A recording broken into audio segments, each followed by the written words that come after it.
Bismillahirrahmanirrahim. Assalamualaikum warahmatullahi wabarakatuh. Waalaikumsalam warahmatullahi wabarakatuh. Alhamdulillahilladzi arsala rasulahu bil huda wa dinil haq liyudhhirahu 'ala dini kulli wa kafa billahi shahida. Asyhadu an la ilaha illallah wa asyhadu anna Muhammadan abduhu wa rasuluh. Rabbi shrah li sadri wa yassir li amri wahlul 'uqdatam min lisani yafqahu qawli. Yang terhormat Kepala SDN UPT SDN 136 Gresik, yang kami hormati Bapak Ibu Guru UPT SDN 141 Gresik, dan yang berbahagia rekan-rekan CGP Angkatan 9. Pertama-tama, marilah puji syukur senantiasa kita ucapkan kepada Allah Subhanahu wa Ta'ala karena atas limpahan rahmat-Nya yang tiada terbatas, sehingga pada siang hari ini kita semua bisa hadir di tempat ini untuk mengikuti kegiatan diseminasi budaya positif.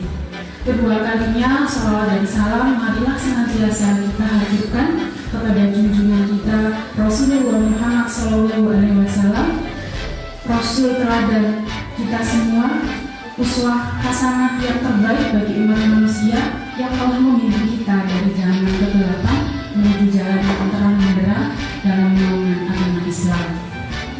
Bapak Ibu, di sini saya akan menyampaikan susunan acara kita pada siang hari ini. Acara yang pertama yaitu pembukaan, acara yang kedua yaitu menyanyikan lagu Indonesia Raya, acara yang ketiga sambutan, kemudian acara yang keempat adalah acara inti diseminasi atau pembahasan budaya positif, acara yang kelima yaitu refleksi serta diskusi atau tanya jawab, dan acara yang terakhir adalah acara penutup. Baiklah Bapak Ibu, marilah acara ini kita mulai dengan membaca basmalah bersama-sama terlebih dahulu.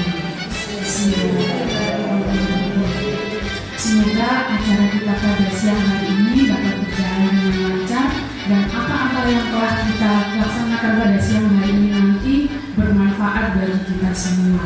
Amin. Acara yang selanjutnya yaitu menyanyikan lagu Indonesia Raya. Kepada Ibu Putri, monggo untuk memimpin menyanyikan lagu Indonesia Raya, dan Bapak Ibu dimohon untuk berdiri.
Acara selanjutnya yaitu sambutan kepada Bapak Robi Istiawan, waktu dan tempat kami persilakan.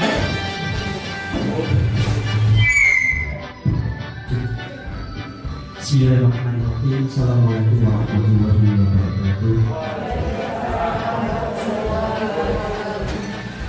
Yang pertama kita panjatkan puji syukur kepada Allah Subhanahu wa Ta'ala karena kita masih bisa diberi kesempatan bisa hadir di acara diseminasi atau pembahasan budaya positif di UPT 136 Gresik dengan keadaan sehat walafiat. Salawat serta salam kepada kita curahkan kepada junjungan kita Nabi Muhammad Sallallahu Alaihi Wasallam. Allahumma sholli ala Muhammad. Semoga kita telah menjadi salah satu umat yang mendapatkan sifat dari beliau. Amin. Allahumma. Saya mewakili kepala sekolah mengucapkan terima kasih kepada rekan-rekan CGP Angkatan 9 sudah mengundang kita guru dari 141 Gresik dan juga 136 untuk melakukan diskusi bareng, belajar bareng, sinau bareng mengenai budaya positif. Semoga setelah kita pulang dari kegiatan pada siang hari ini kita senantiasa diliputi oleh aura positif di lingkungan belajar kita, di lingkungan sekolah kita. Amin. Kemudian semoga kita guru-guru 141 dan 136 ini yang belum mendaftar CGP semoga bergerak hatinya untuk bisa mengikuti program CGP di angkatan ke-11 nanti, termasuk saya ini. Saya itu mungkin itu saja yang bisa saya sampaikan. Kurang lebihnya mohon maaf. Mohon maaf bila aku. Wassalamualaikum warahmatullahi wabarakatuh.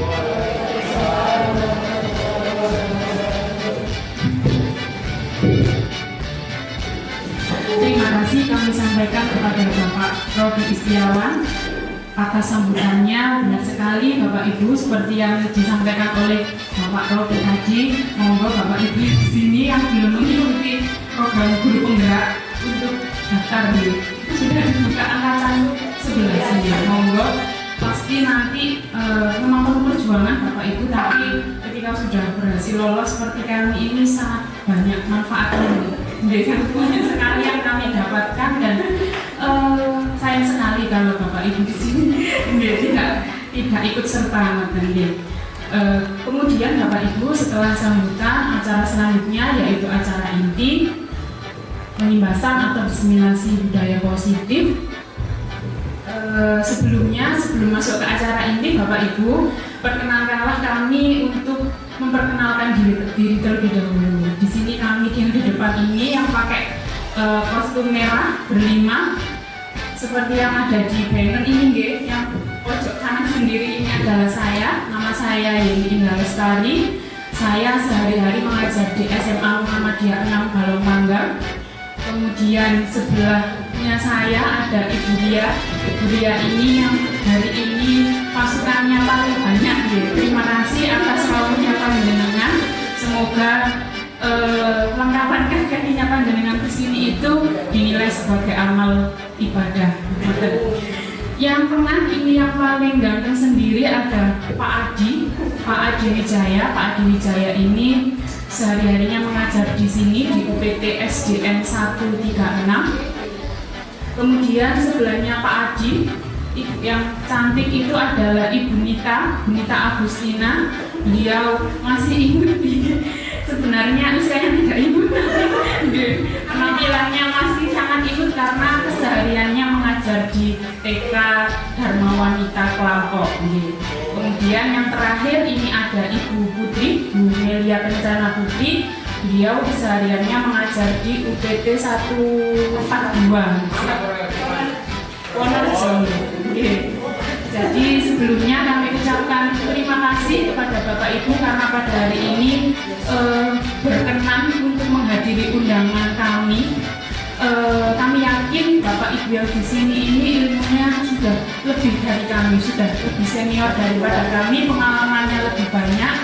Jadi kami ini ceritanya agak minder karena pesertanya adalah Bapak Ibu yang usianya jauh di atas kami, yang pengalamannya lebih banyak. Tapi nggak apa-apa, karena ini adalah sebagai sarana kita sama-sama belajar. Monggo nanti kalau dari apa yang kami sampaikan ada kurangnya atau ada yang kurang pas, Bapak Ibu dapat mengoreksi atau dapat menambahkan. Oke, Bapak Ibu, yang pertama akan kami sampaikan di sini adalah Bu Putri, monggo di slide show aja ya.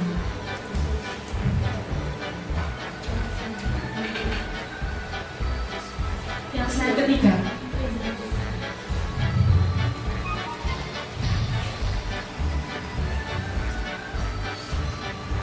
Nah, Bapak Ibu, yang akan kami sampaikan di sini mengenai disiplin, mengenai budaya positif. Nah, budaya positif ini nanti materinya ada 6 bagian. Nanti masing-masing bagian akan kami sampaikan secara bergantian, mulai dari saya, kemudian akan dilanjutkan oleh rekan-rekan saya.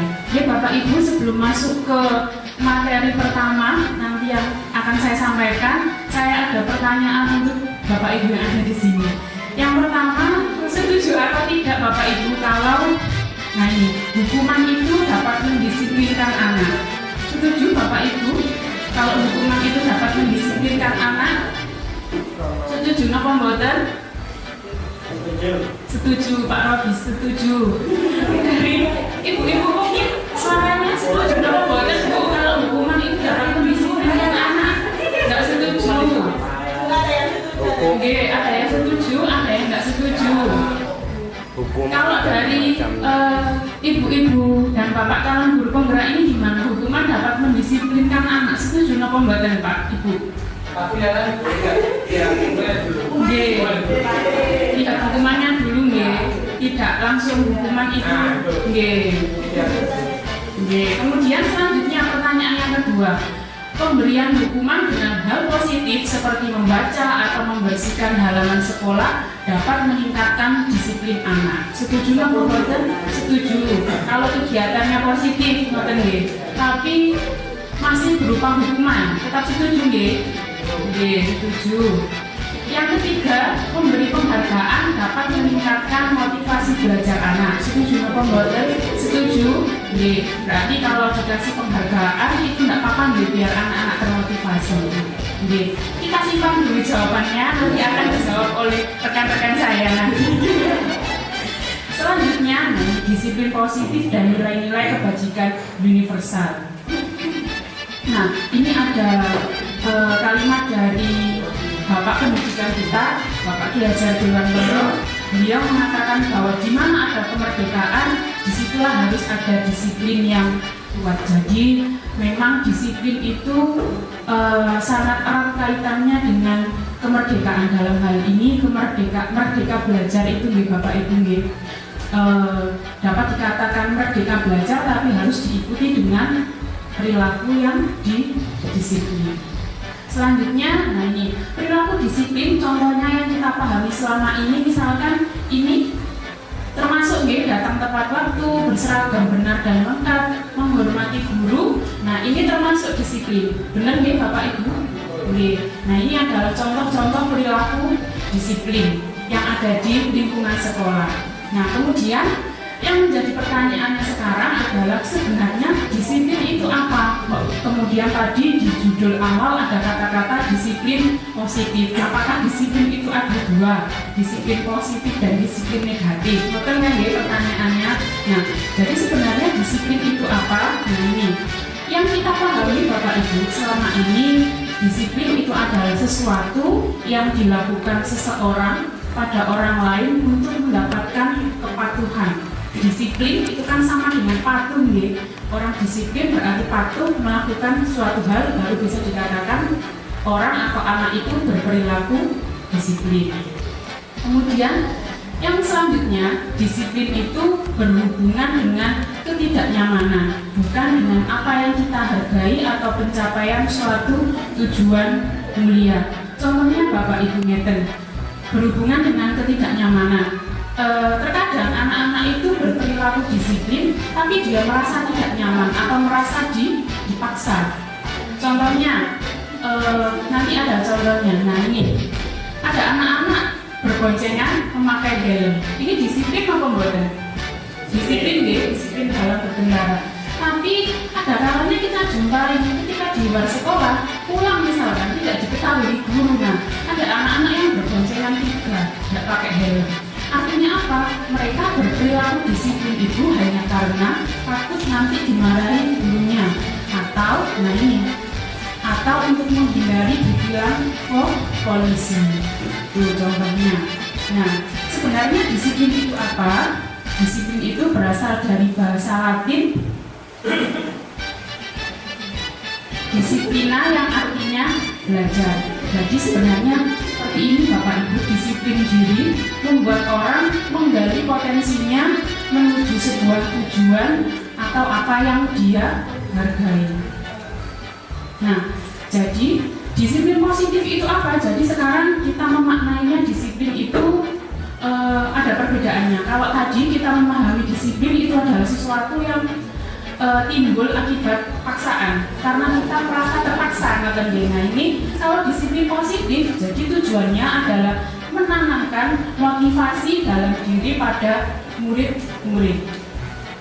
Nah, dalam disiplin positif, anak itu melakukan suatu hal yang dianggap patuh, tapi dia tidak terpengaruh atas karena hukuman ataupun hadiah, dan tetap berperilaku baik dan berlandaskan nilai-nilai yang mereka hargai atau untuk mencapai suatu tujuan mulia.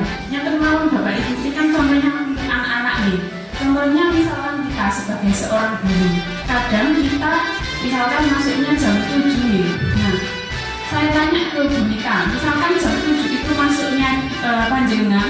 Nah, jenengan masuk jam 7 itu karena apa Bu Nita? Apa karena takut ditegur kepala sekolah, ataukah pengen diberi pujian, oh Bu Nita ini rek sregep masuk gak tahu telat, seperti itu? Nonton Bu Nita. Nah, jadi perbedaannya di sini. Memang itu disiplin, tapi itu adalah disiplin yang kita pahami. Sedangkan dalam disiplin positif, ketika Bu Nita berangkat pagi sebelum jam 7 sudah berada di sekolah, itu karena memang berasal dari motivasinya Bu Nita sendiri. Pengen, oh saya agar bisa memanage waktu dengan benar, tahu memang tanggung jawab saya dan kewajiban saya itu adalah datang sebelum pukul 7. Nah, itulah yang di sini yang dimaksud dengan disiplin positif. Ngoten nggih Bapak Ibu, jadi bisa ini nggih paham maksudnya nggih perbedaannya disiplin positif itu. Nah, Diajar Dewantara, dan ini ada satunya itu adalah tokoh barat nggih namanya Dian Boston.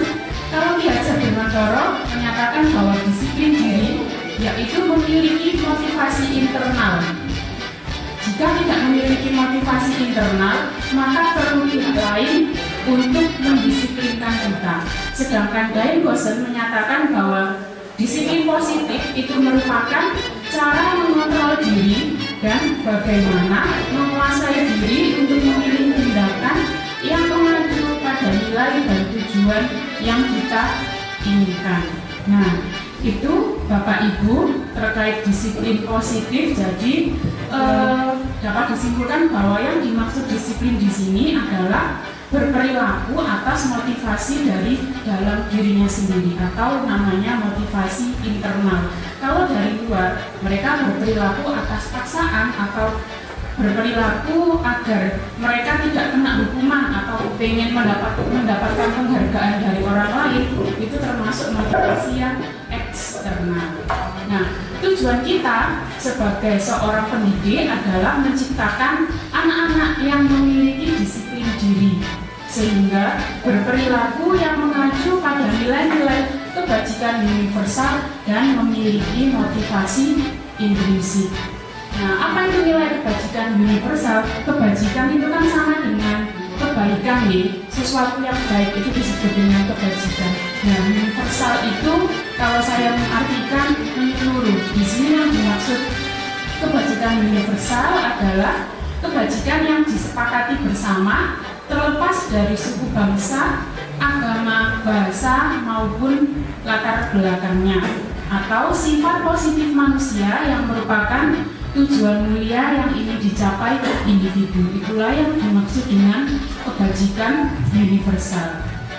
Nah, kemudian kenapa kita perlu menerapkan disiplin positif itu kepada siswa-siswa kita? Nah, ini tujuannya adalah agar siswa-siswa kita itu, murid kita, nah ini bisa mencapai atau bisa mengarah sifatnya itu yang memiliki nilai-nilai kebaikan. Nilai kebajikan atau kebaikan yang ingin dicapai anak Indonesia itu apa? Nah, ini yang sudah kita pahami bersama, yaitu profil pelajar Pancasila.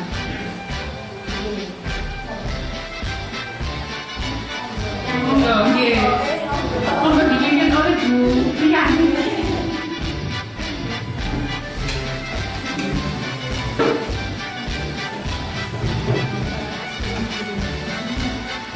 Biar tidak monoton dari sering gitu. Ya, Bapak Ibu masih semangat semuanya nggih. Ini baru di awal materi, masih ada 4 materi lagi yang akan kita diskusikan bersama-sama. Ini tadi kata Bu Yani ditampilkan profil pelajar Pancasila, sudah kenal semua ya dengan profil pelajar Pancasila itu ya. Ada berapa boleh nanti bacanya? Kita nyanyikan bersama-sama ya. 1, 2, 3. Oh, sambil berdiri, monggo berdiri. Pakai gerakan, monggo berdua Bu Putri. Bu Putri ya, gerakannya saya yang menyanyi. Ya, boleh semuanya bergerak. Terima gerakan Bu Putri ya. Ternyata lagu profil pelajar Pancasila itu ada gerakannya. Jadi ketika kita mengajarkan ke anak-anak itu supaya anak-anaknya lebih aktif, lebih semangat lagi. Ini versinya Bu. Ya, sudah kita nyanyikan bersama-sama ya. 1, 2, 3. Belajar Pancasila, beriman dan bertakwa pada Tuhan Yang Esa dan berakhlak mulia, berkebinekaan global, gotong royong mandiri, kreatif dan bernalar kritis. Saya akan melanjutkan materi yang kedua, yaitu tentang teori motivasi, hukuman dan penghargaan serta restitusi.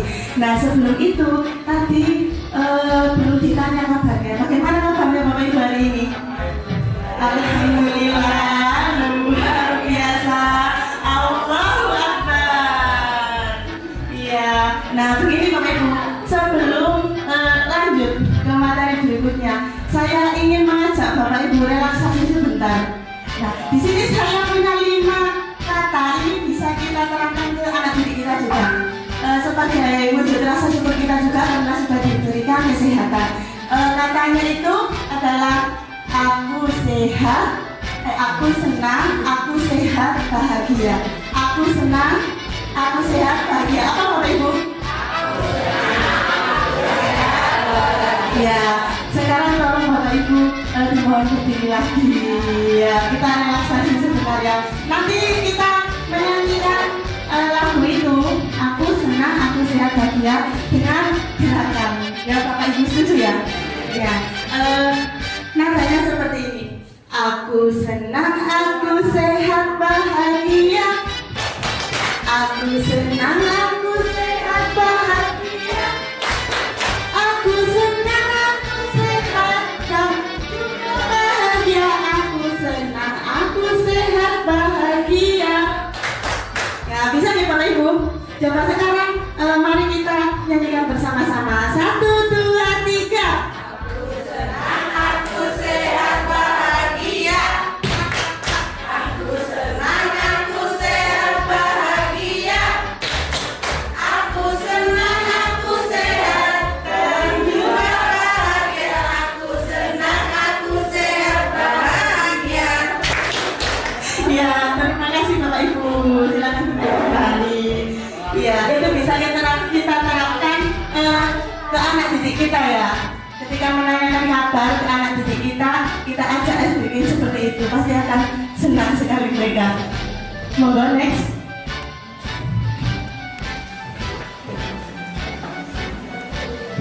Nah ini, mari kita tanyakan ke diri kita sendiri. Bagaimana kita berperilaku? Mengapa kita melakukan segala sesuatu?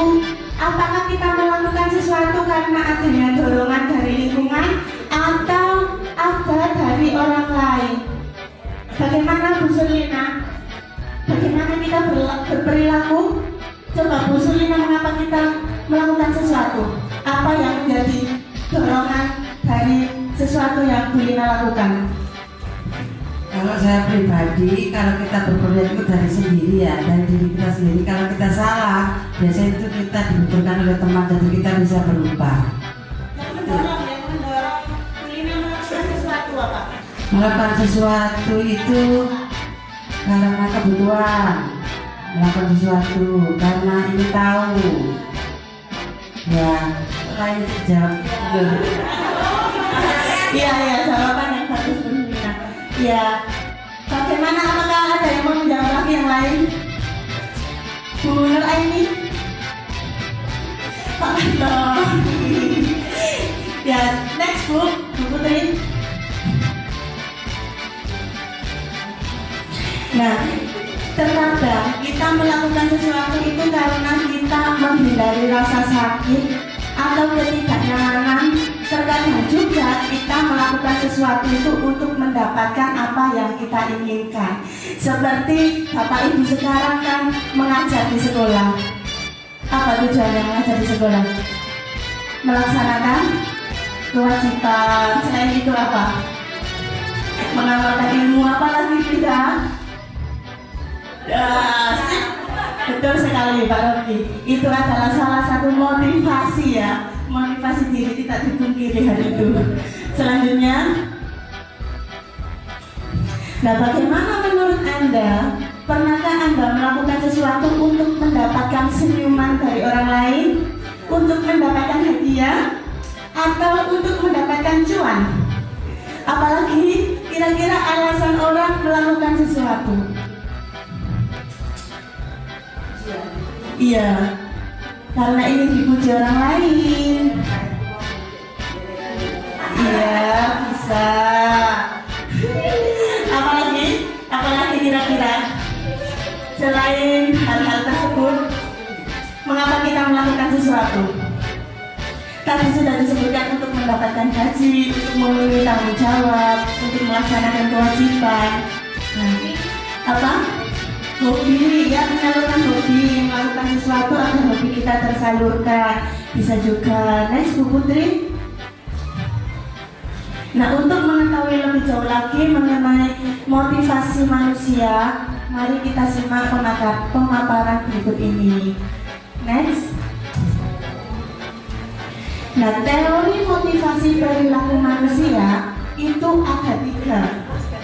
Yang pertama yaitu untuk menghindari ketidaknyamanan atau hukuman.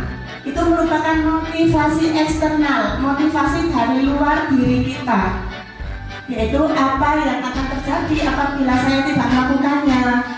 Nah, jadi itu kekhawatiran yang timbul dari dalam diri. Yang kedua adalah untuk mendapatkan imbalan dari orang lain atau institusi. Itu juga merupakan motivasi eksternal. Seperti apa yang akan saya dapatkan apabila saya melakukannya. Yang ketiga adalah untuk menghargai diri sendiri, yaitu merupakan motivasi internal. Nah, motivasi internal ini yang merupakan tujuan dari disiplin positif. Nah, motivasi internal ini contohnya adalah saya akan menjadi orang yang seperti apa bila saya melakukannya. Jadi teori motivasi perilaku manusia ini yang seharusnya kita lakukan yaitu adalah untuk menghargai diri sendiri. Selanjutnya, merdeka menurut Ki Hajar Dewantara. Merdeka itu artinya tidak hanya terlepas dari perintah akan tetapi juga cakap untuk memerintah diri sendiri. Jadi merdeka bagi diri sendiri itu adalah melakukan segala sesuatu yang kita miliki, yang ingin kita lakukan, mengeksplor segala kemampuan kita. Ya, itu artinya merdeka menurut Ki Hajar Dewantara. Next.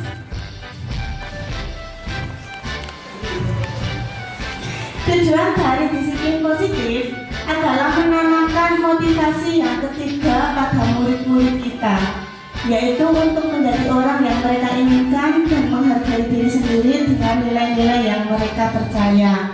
Jadi dari ketiga motivasi tadi yang ingin kita berikan kepada anak didik kita itu adalah motivasi yang ketiga tadi. Apa Bu? Motivasi yang ketiga tadi? Iya, muncul dari dalam diri ya. Jadi ketika murid-murid kita memiliki motivasi tersebut, mereka telah memiliki motivasi intrinsik, ya, motivasi yang ada dalam diri yang berdampak jangka panjang, motivasi yang tidak akan terpengaruh pada adanya hukuman atau hadiah. Mereka akan tetap berperilaku baik dan berlandaskan nilai-nilai kebajikan seperti yang sudah disampaikan Bu Yeni tadi. Karena mereka ingin menjadi orang-orang yang menjunjung tinggi nilai-nilai yang mereka hargai. Jadi ketika anak-anak itu sudah ditanamkan motivasi intrinsik dalam diri mereka, tanpa diperintah pun mereka akan mengerti. Tanpa diiming-imingi hadiah, mereka pasti akan mau melakukan sesuatu atau menaati segala peraturan yang ada di sekolah. Next. Nah, ini dihukum oleh penghargaan, bahwa penghargaan berlaku sama dengan hukuman dalam arti meminta atau membujuk seseorang melakukan sesuatu untuk memenuhi suatu tujuan tertentu dari orang yang meminta atau membujuk, dorongan eksternal, dan akan ada faktor ketergantungan. Beberapa dampak dari pemberian penghargaan menurut Alfred Kohn yaitu dihukum oleh penghargaan itu pengaruhnya hanya jangka pendek dan jangka panjang. Lalu penghargaan itu tidak efektif, penghargaan itu merusak hubungan, penghargaan itu mengurangi ketepatan, dan penghargaan itu menurunkan kualitas. Next. Selain itu, penghargaan itu bisa mematikan kreativitas. Penghargaan itu bisa menghukum dan penghargaan itu mengurangi motivasi intrinsik. Nah, seperti yang kita lakukan biasanya ya. Sebelumnya saya juga tidak mengerti kalau penghargaan itu ternyata bukan hal yang terbaik yang bisa kita lakukan untuk anak didik kita. Karena biasanya saya buat bintang prestasi gitu. Siapa yang nilainya bagus, siapa yang dia bisa itu dapat reward, dapat penghargaan, dapat bintang prestasi lah. Ternyata hal itu kurang tepat, Bapak Ibu. Kurang tepat. Jadi untuk penghargaan itu sebaiknya tidak diberikan kepada murid. Boleh kita berikan, tapi untuk seluruh siswa, bukan untuk siswa tertentu saja. Nah, mengapa kok tidak boleh? Akan saya jelaskan satu persatu. Next. Nah, ini pengaruh jangka pendek dan jangka panjang. Penghargaan itu efektif jika kita menginginkan seseorang melakukan sesuatu yang kita inginkan dalam jangka waktu pendek. Jadi ketika diberikan penghargaan, dia akan termotivasi. Tapi ketika tidak diberikan penghargaan, maka dia tidak akan termotivasi untuk melakukan sesuatu. Jika kita menggunakan penghargaan lagi dan lagi, maka orang tersebut akan bergantung pada penghargaan yang diberikan serta kehilangan motivasi dari dalam dirinya. Jika kita mendapatkan penghargaan untuk melakukan sesuatu yang baik, maka selain kita senantiasa berharap mendapatkan penghargaan tersebut lagi, kita pun menjadi tidak menyadari tindakan baik yang kita lakukan. Seperti itu, Bapak Ibu. Selanjutnya, penghargaan itu tidak efektif.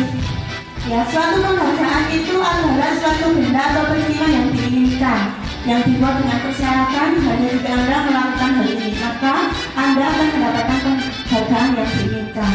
Jika saya mengharapkan suatu penghargaan dan tidak mendapatkannya, maka saya akan kecewa dan berkecil hati, serta kemungkinan lain kali saya tidak akan berusaha sekeras sebelumnya.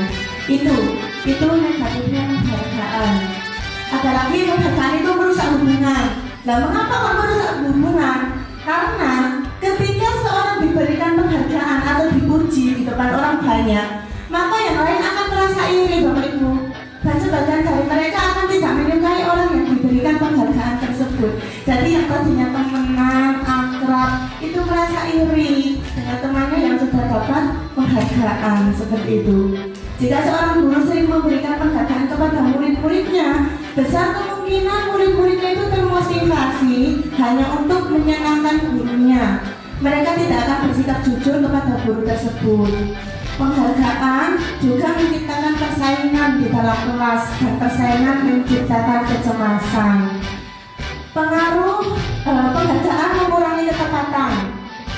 Riset dalam sebuah percobaan, sekelompok anak laki-laki berusia sekitar 9 tahun diminta melihat gambar-gambar wajah yang ditampilkan di layar, dan mereka harus memberitahukan jika wajah-wajah tersebut sama atau berbeda.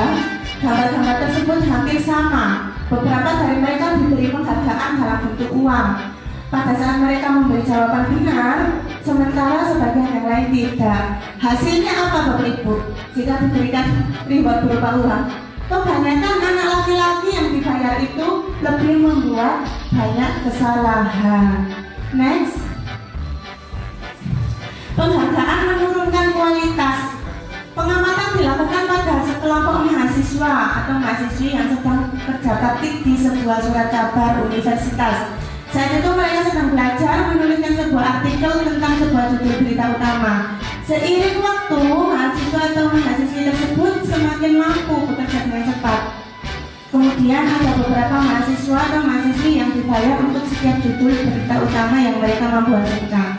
Dan setelah beberapa lama, mahasiswa yang dibayar ini hasil kinerjanya berhenti berkembang. Mereka yang tidak menerima bayaran terus berupaya mengasah diri menjadi lebih baik. Jadi ketika sudah diberikan penghargaan, ya sudah, saya sudah dapat penghargaan, kinerja saya sudah bagus, ya segitu saja kinerja saya. Tetapi ketika tidak diberikan penghargaan, maka dia akan selalu termotivasi, selalu tertantang untuk melakukan yang lebih baik seperti itu. Lalu penghargaan juga mematikan kreativitas. Ya, pekerjaan seni atau sebuah penulisan cerita kurang kreatif bila dijadikan sebuah hadiah. Dalam tugas memecahkan masalah, para murid memakan waktu lebih lama dan memberikan jalan keluar kurang kreatif saat mereka dijadikan suatu penghargaan. Mengapa penghargaan hukum di sini? Karena tidak, misalkan dalam sistem ranking, mereka yang mendapatkan ranking kedua akan merasa paling dihukum. Dan apabila tidak mendapatkannya atau tidak dapat penghargaan, maka juga akan merasa dihukum. Jadi persaingan, ya, menciptakan persaingan penghargaan itu. Selanjutnya, motivasi dalam diri.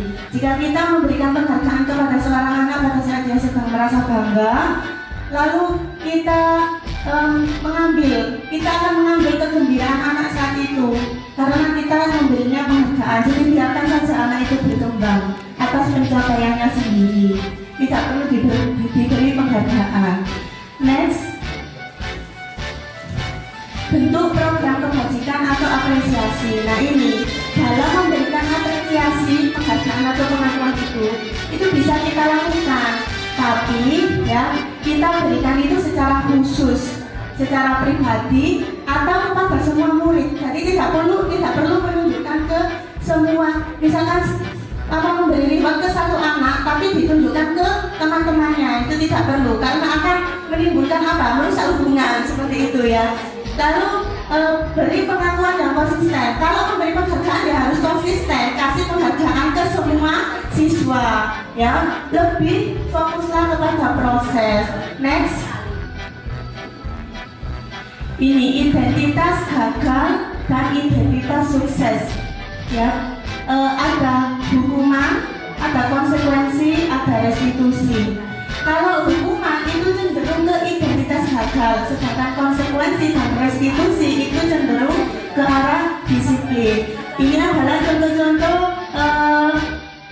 kalimat-kalimat dalam identitas gagal dan identitas sukses. Kalau hukuman itu biasanya bersifat negatif, sedangkan konsekuensi itu bersifat netral dan restitusi itu bersifat positif.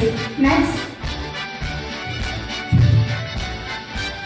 Berdasarkan bahan tersebut, ya, kita bisa menyimpulkan bahwa hukuman itu bersifat tiba-tiba atau tanpa terencana dan hanya bersifat satu arah. Anak atau murid tidak tahu apa yang akan terjadi dan tidak dilibatkan, hanya tiba-tiba diberikan hukuman gitu saja. Nah, hukuman itu juga bisa berupa fisik ataupun psikis. Murid atau anak disakiti oleh suatu perbuatan atau kata-kata. Sementara disiplin dalam bentuk konsekuensi itu sudah terencana dan sudah disepakati antara siswa dan guru. Umumnya bentuk-bentuk konsekuensi itu dibuat oleh pihak guru atau sekolah dan murid sudah mengetahui sebelumnya konsekuensi yang akan diterima bila ada pelanggaran. Misalnya ketika mengobrol, maka murid tersebut akan kehilangan waktu bermain dan harus menyelesaikan tugas karena ketertinggalannya. Peraturan dan konsekuensi yang mengikuti ini sudah diketahui sebelumnya oleh murid. Sikap guru di sini senantiasa memonitor murid. Jadi hukuman dan konsekuensi itu berbeda ya Bapak Ibu. Kalau hukuman itu bersifat satu arah hanya dari guru saja, sedangkan konsekuensi itu dari guru, tapi juga bisa dari siswa dan seluruh siswa itu mengetahui. Next. Nah ini Bapak Ibu, mari kita teliti bersama-sama. Ketika mencatat 100 kali di buku kalimat saya tidak akan terlambat lagi karena terlambat sekolah, ini merupakan hukuman atau konsekuensi Bapak Ibu? Hukuman ya, hukuman. Lalu kalau lari mengelilingi lapangan basket 2 kali karena terlambat hadir di sekolah, hukuman. Murid diminta untuk push up 15 kali karena tidak menggunakan masker ke sekolah, hukuman. Menggantikan kertas tugas teman yang telah dicoret-coret, konsekuensi. Membersihkan tumpang air di meja tulis karena tersenggol pada saat belajar, konsekuensi. Murid disuruh untuk mengenakan sepatu seharian di sekolah karena tidak mengenakan sepatu hitam, hukuman atau konsekuensi?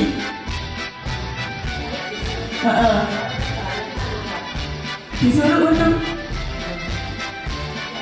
tidak disuruh, maaf itu keliru ya nulisnya. Murid disuruh untuk tidak mengenakan sepatu karena tidak mengenakan sepatu hitam.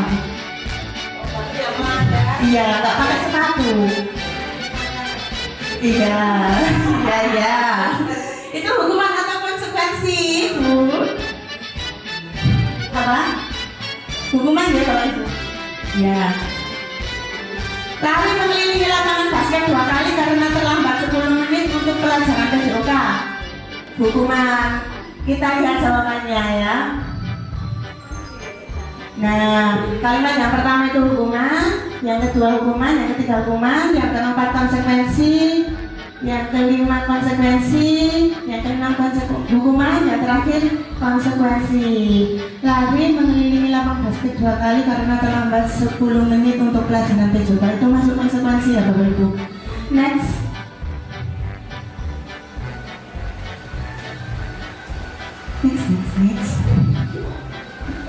Nah ini hukum perbedaan antara hukuman dan konsekuensi. Kalau hukuman itu sesuatu yang menyakitkan, kalau konsekuensi sesuatu yang harus terjadi. Hukuman membuat anak sakit fisik maupun hati. Jadi kalau Bapak Ibu memberikan hukuman itu bisa menimbulkan luka pada hati anak didik kita dalam jangka waktu yang lama. Anak memiliki kedisiplinan, paksaan, mendorong anak menyakiti diri sendiri, konsep diri yang buruk. Anak belajar untuk menyembunyikan kesalahan, marah, rasa bersalah, dipermalukan, dan merasa tidak dihargai. Jadi kalau kita hanya memberikan hukuman ya satu arah ke murid, maka itu akan membekas sekali pada diri murid. Kalau konsekuensi itu bisa jadi pilihan, tetapi tetap akan membuat anak merasa tidak nyaman. Anak menghargai disiplin, stimulus atau tanggapan mendorong anak agar mudah menyesuaikan diri, konsep diri yang baik, anak belajar untuk mematuhi peraturan dan kehilangan hak. Dibuat tidak nyaman tetap ada sisi negatifnya. Next. Nah, apa itu restitusi? Nah, ini adalah pilihan yang ketiga untuk mendisiplinkan anak. Ya, ada hukuman, ada konsekuensi, ada restitusi. Nah, yang ketiga ini adalah restitusi. Merupakan proses menciptakan kondisi bagi murid untuk memperbaiki kesalahan mereka sehingga mereka bisa kembali kepada kelompok mereka dengan karakter yang lebih kuat. Restitusi juga merupakan proses kolaboratif yang mengajarkan murid untuk mencari solusi dari permasalahan mereka dan membantu murid berpikir tentang orang seperti apa yang mereka inginkan. Nanti akan dijelaskan lebih lanjut oleh rekan saya. Next. Nah, ini adalah ciri-ciri dari restitusi.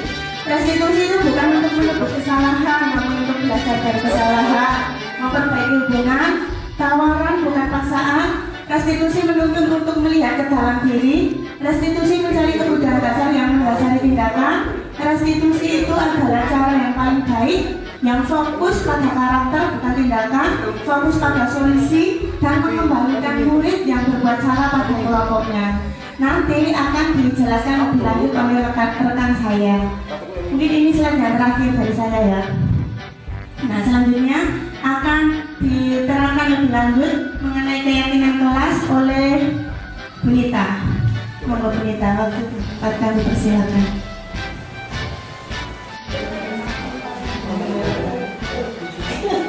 Materinya tentang keyakinan kelas. Latar belakang keyakinan kelas itu sendiri adalah mewujudkan kelas yang aman, nyaman, dan menyenangkan bagi peserta didik dalam proses pembelajaran sehingga materi akan tersampaikan dengan baik. Di sini ada pertanyaan, saya ingin Bapak atau Ibu nanti memberikan jawaban atau pendapat jenengan semuanya. Mengapa harus keyakinan kelas? Mengapa tidak peraturan saja? Apa peraturan? Apa perbedaannya? Monggo, sinten Bu Lina? Oh, nggih. Yayu mungkin. Oh, beda.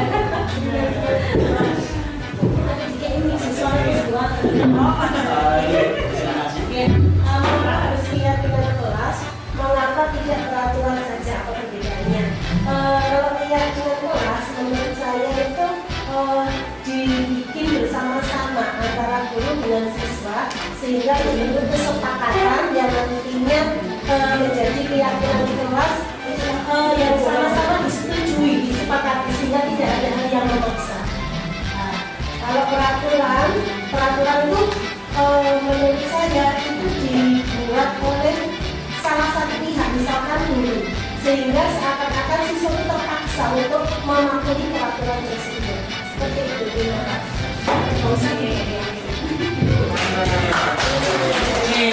Terima kasih atas pendapatnya. Ya, betul sekali. Keyakinan kelas dibuat berdasarkan kesepakatan antara guru dan siswa yang bersifat universal. Sedangkan peraturan sendiri biasanya dibuat oleh guru yang bersifat satu arah. Baik sekali ya Bu ya.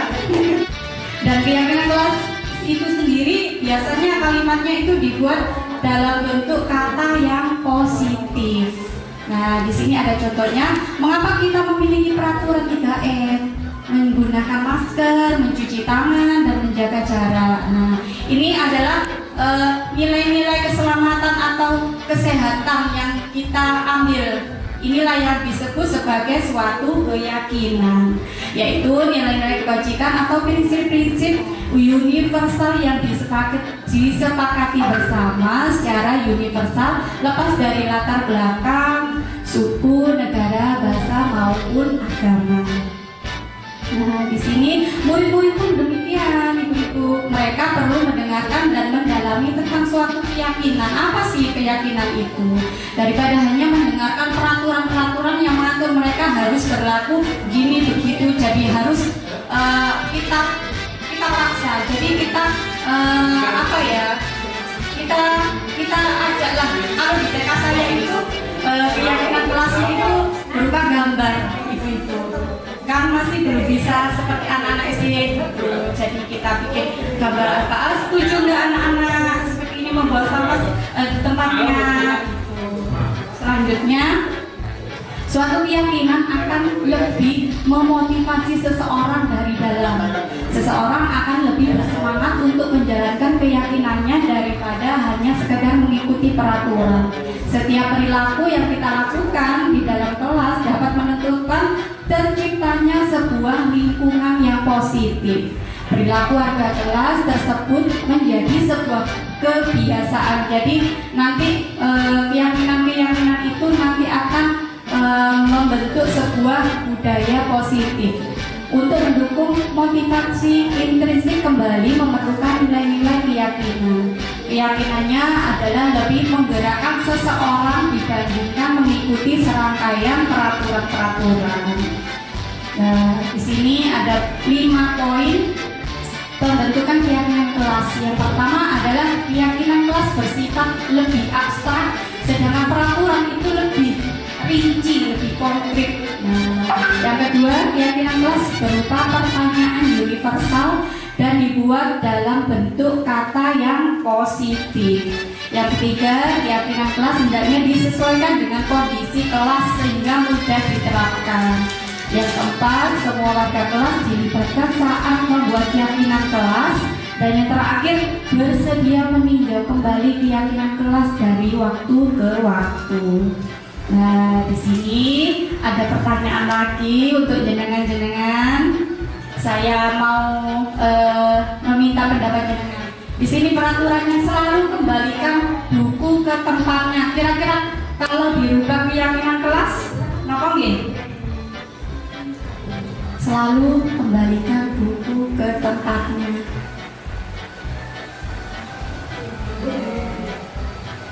Kenapa?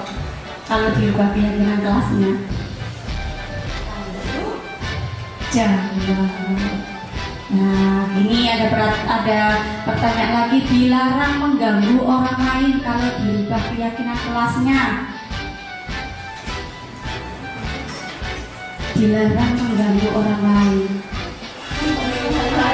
Menghargai, ya, menghormati orang lain. Selanjutnya, hadir di sekolah 15 menit sebelum pembelajaran dimulai. Disiplin atau menghormati orang lain, berkomitmen. Nah, terus ini dilarang melakukan kekerasan. Keyakinan kelasnya,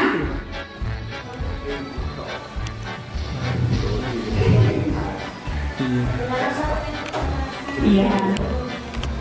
Napa? Kira-kira napa nggih? Keyakinan kelasnya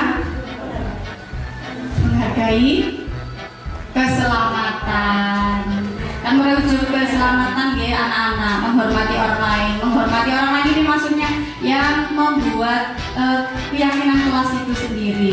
Selanjutnya ini dilarang menggunakan narkoba. Insya Allah anak-anak nggak ada ya, ini seperti itu. Keyakinan kelasnya adalah kesehatan. Dan ini bergantian atau menunggu giliran.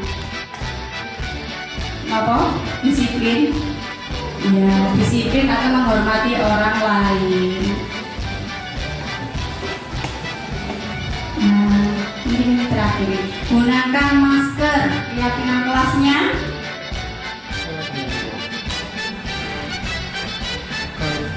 mungkin kesehatan atau keselamatan. Nah, ini terakhir ini. Jangan berlari di kelas. Anak-anak kan biasanya suka lari-lari di kelas.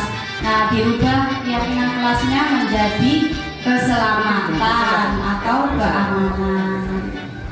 Nah, untuk selanjutnya, materi kebutuhan dasar manusia dan dunia berkualitas yang akan disampaikan oleh Bu Putri. Monggo Bu Putri.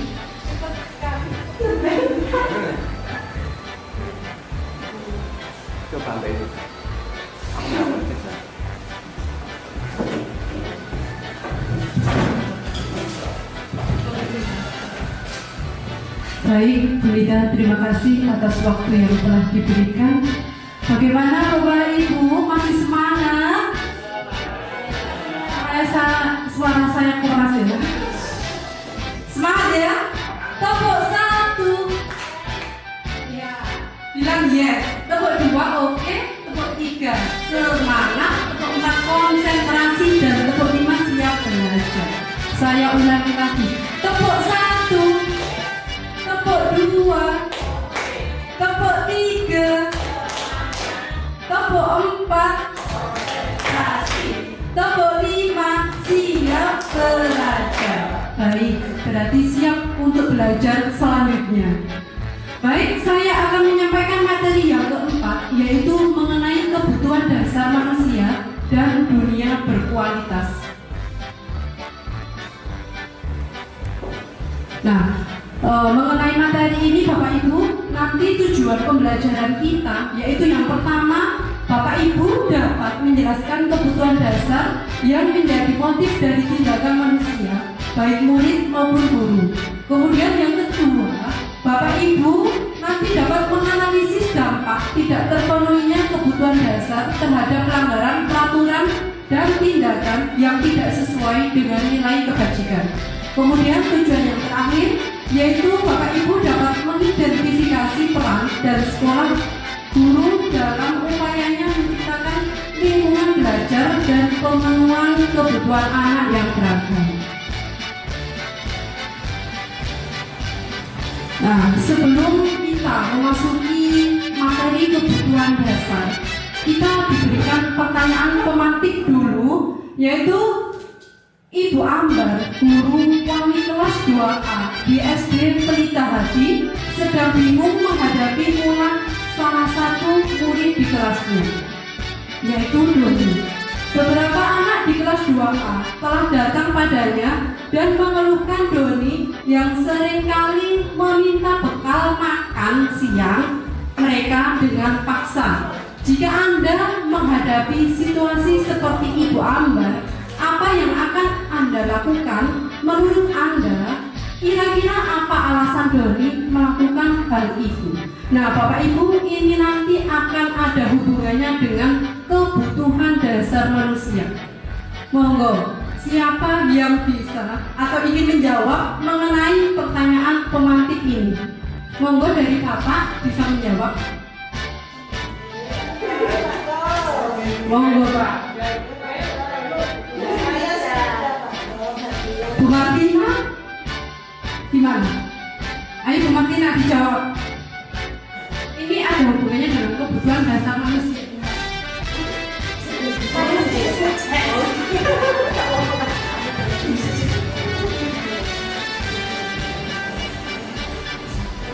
Doni selalu minta penolakan temannya, selalu sekian.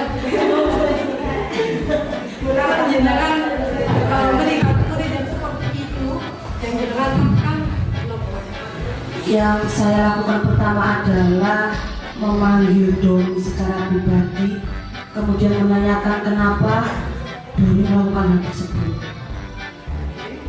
Dan selanjutnya, mungkin teman-temannya juga tahu kenapa kok Doni itu sampai memaksa meminta bekal. Jadi saya akan juga mencari informasi dari anak-anak yang dimintai bekal tadi.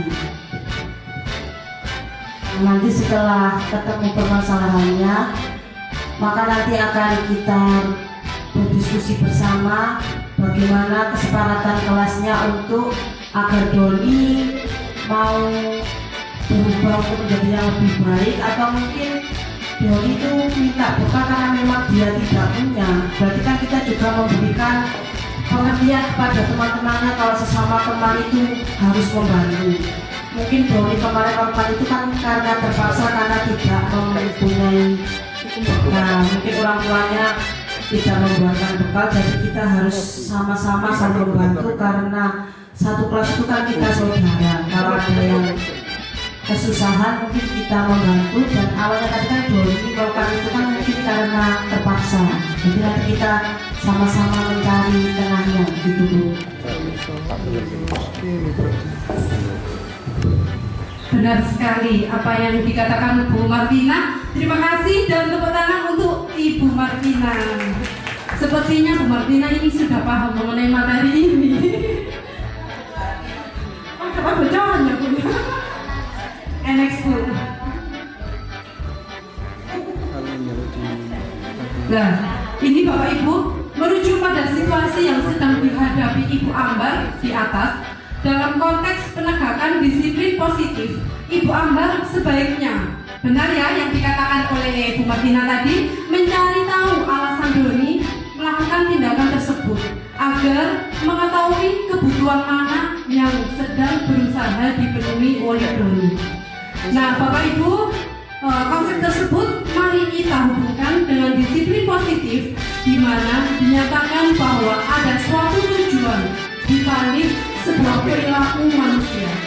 Kita juga percaya bahwa murid memiliki tujuan di balik perilaku mereka.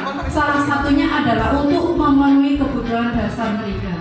Nah, emang setiap manusia melakukan sesuatu itu pasti ada tujuan tersendiri. Nah, seperti halnya dengan murid-murid kita. Mereka tidak membawa bekal. Nah, kita mencari tahu apa alasannya. Pasti ada tujuan yang mereka sembunyikan oleh Doni tadi.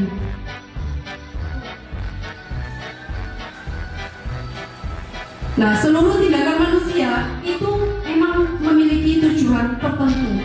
Semua yang kita lakukan merupakan usaha terbaik kita untuk mendapatkan apa yang kita inginkan.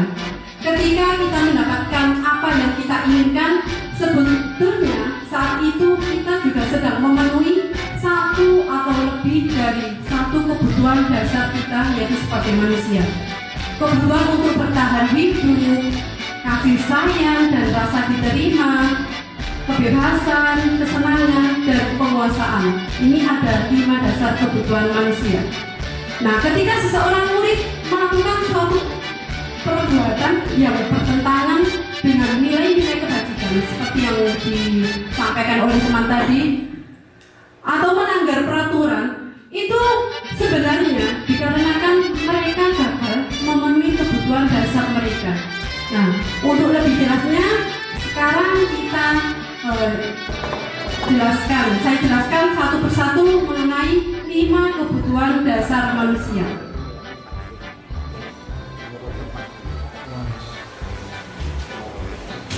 Nah, ini Bapak Ibu ada 5 kebutuhan dasar manusia seperti yang saya jelaskan tadi. Yang pertama yaitu kebutuhan dasar hidup. Ini untuk bertahan hidup ya. Nah, kebutuhan bertahan hidup merupakan kebutuhan yang bersifat fisiologis untuk bertahan hidup.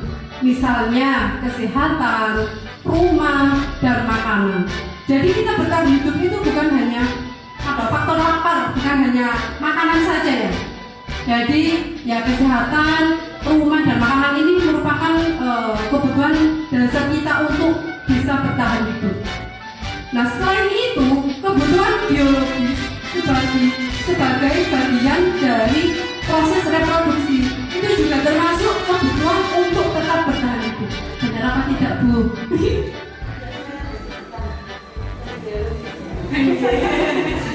Oke, kebutuhan biologis itu juga penting agar kita bisa bertahan hidup. Nah, jika kita hubungkan dengan kasus Doni tadi, apabila Doni ketika ditanyai oleh Ibu Ambar itu karena ia lapar dan orang tuanya tidak membawakannya bekal makan siang, maka kebutuhan dasar yang sedang berusaha dipenuhi oleh Doni yaitu kebutuhan untuk bertahan hidup ya. Berarti Doni misalnya kalau ditanya mengapa Doni kok selalu minta makan ke temannya, terus karena ia lapar, bahwa karena ia lapar berarti dia ingin memenuhi kebutuhan yang pertama tadi yaitu untuk bertahan hidup. Kemudian selanjutnya yang kedua yaitu kebutuhan kasih sayang dan rasa diterima. Ini cinta dan kasih sayang. Kalau menurut Bapak Ibu, cinta dan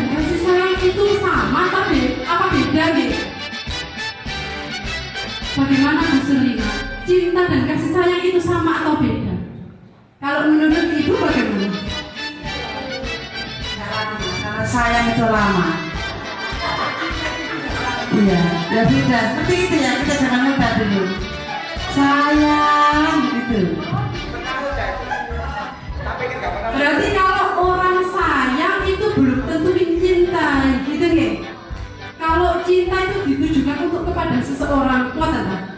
Tapi kalau kasih sayang itu, oh ya, untuk semua orang, boleh ke teman sejawat, boleh ke anak, kemudian kepada orang tua, tetangga, gitu nggih? Nggih. Enggak apa-apa, Bu. Enggak boleh. Bahaya.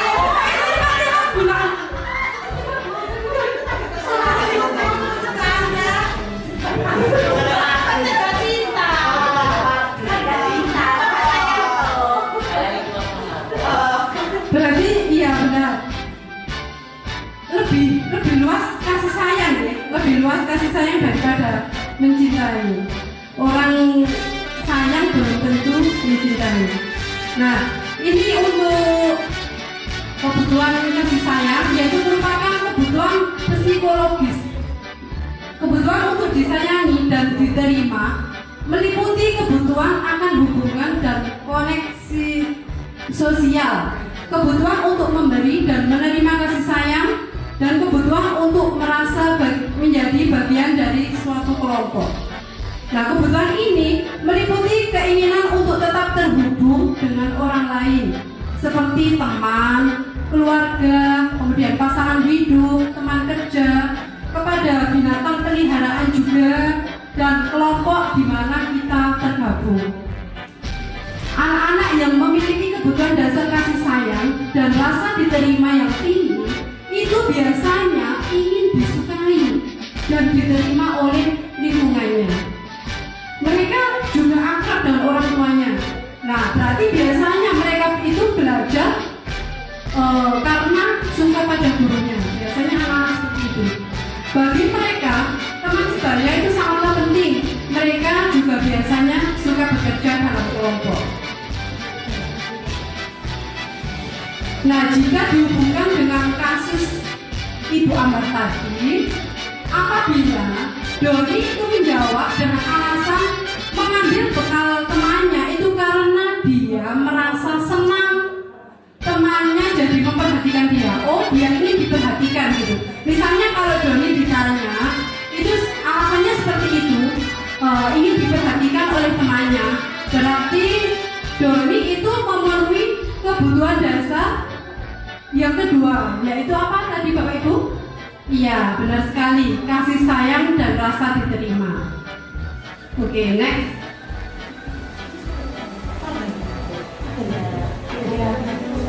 Berhenti dulu.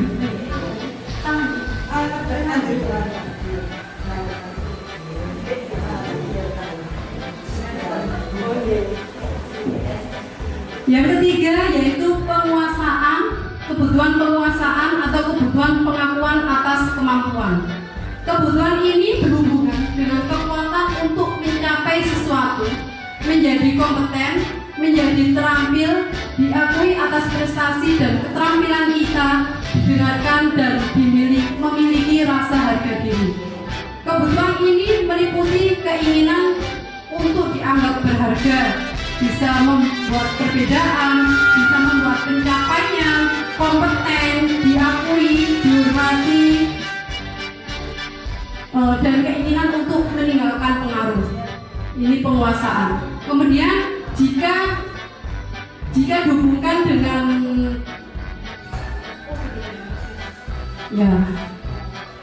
selanjutnya untuk penguasaan tadi, anak-anak seperti murid kita itu memiliki kebutuhan dasar akan penguasaan yang tinggi. Biasanya itu selalu ingin menjadi pemimpin.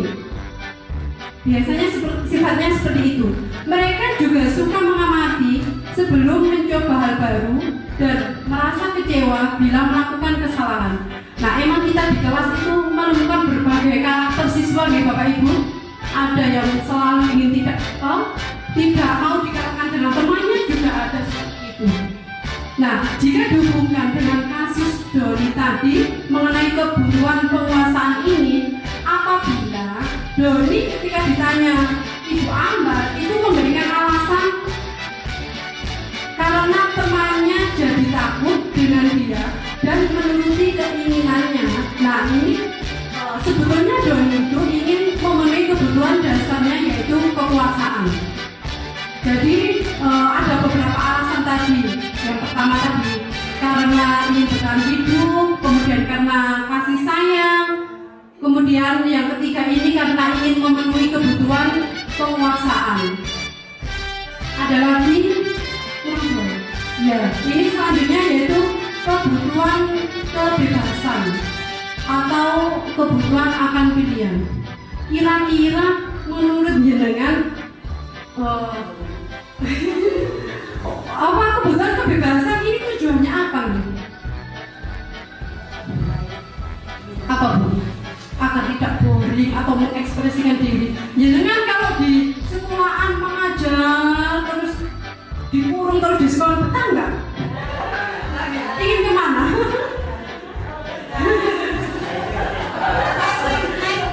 Nah, naik Trans kemarin dia Bu Sulina sama Bu Ria kemarin naik Trans Jatim. Saya nanti bisa diceritakan pengalamannya, soalnya belum pernah Bu. Nah, benar sekali kata Bu Sulina, menaik bus Trans Jatim itu juga salah satu tujuannya Bu Sulina yaitu ingin memenuhi kebutuhannya, yaitu kebutuhan kebebasan.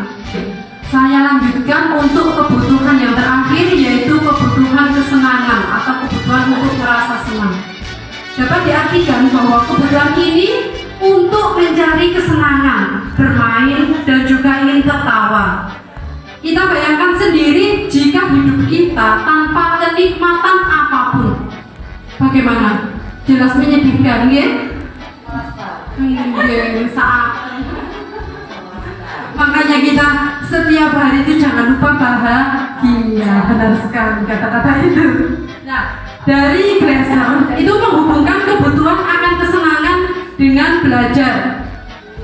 Semua hewan dengan tingkat intelijensi tinggi, misalnya hewan anjing, lumba-lumba, dan primata, itu juga suka bermain. Saat mereka bermain, mereka mempelajari keterampilan hidup yang penting. Manusia itu tidak berbeda.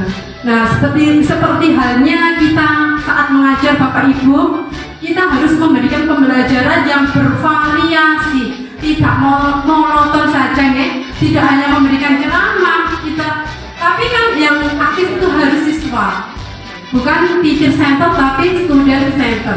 Kita dapat memberikan permainan, kemudian mengajak bernyanyi atau pembelajaran di luar kelas. Nah, itu tujuan kita juga ingin memenuhi kebutuhan anak, yaitu kebutuhan kesenangan. Ya, benar. Tadi kita sudah menghubungkan sikap Doni atau kasus Doni dengan Ibu Ambar dengan kebutuhan dasar manusia. Nah, sekarang coba Bapak Ibu dilihat pertanyaan yang kedua ini, nanti jangan jawab mana yang kebutuhan kesenangan, kemudian kebutuhan ingin bertahan hidup, kasih sayang, atau dua kebutuhan yang lain tadi. Pertanyaannya atau kasusnya yaitu Dinda, seorang anak kelas 3 SD, begitu tiba di rumah sepulang dari sekolah, menangis dan mengadu pada ibunya bahwa dia benci pada Ibu Rani, yaitu gurunya. Menurut Anda, kebutuhan apa yang berusaha dipenuhi oleh Dinda? Nah, jika jawabannya seperti ini, bila Anda berada dalam posisi Ibu Rani dan mendengar informasi dari ibunya Dinda tentang perasaan Dinda pada hari itu, apa yang Bapak Ibu lakukan pada Dinda besok ketika Dinda masuk sekolah agar kebutuhan Dinda terpenuhi?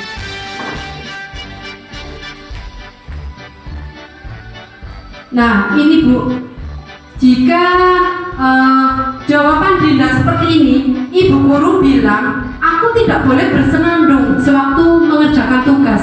Katanya kelas harus tenang, tidak ada suara.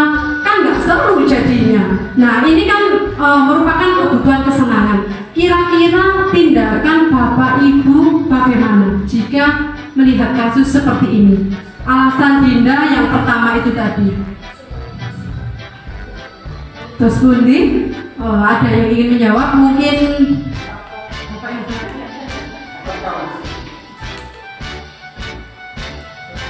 apa? Mungkin dari ibu yang senior di belakang, ibu siapa ya? Oh, Bu Tuti, mohon maaf ibu, saya ya alhamdulillah ikut pengimbasan di sini, jadinya saya kenal dengan Bapak Ibu semuanya. Sebenarnya, monggo ibu bisa menjawab kira-kira bagaimana tindakan ibu ketika menemui kasus Dinda yang seperti tadi. Jika Dinda ditanya, itu begini, ibu guru bilang, aku tidak boleh bersenandung sewaktu mengerjakan tugas. Katanya ibu guru kan pernah bilang, katanya kelas itu harus tenang, tidak ada suara. Nah, Dinda kan bilang kan nggak seru jadinya kalau kelas itu tenang tidak ada suara.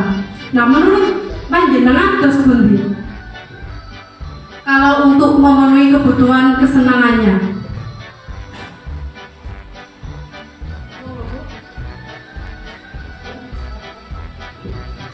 mungkin dari yang lain, ibu yang berkerudung hitam, ibu sinten?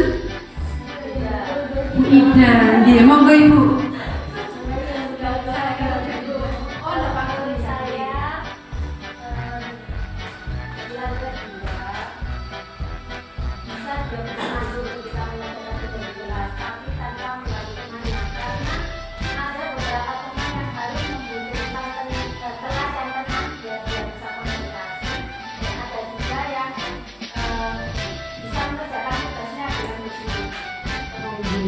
Terima kasih Ibu.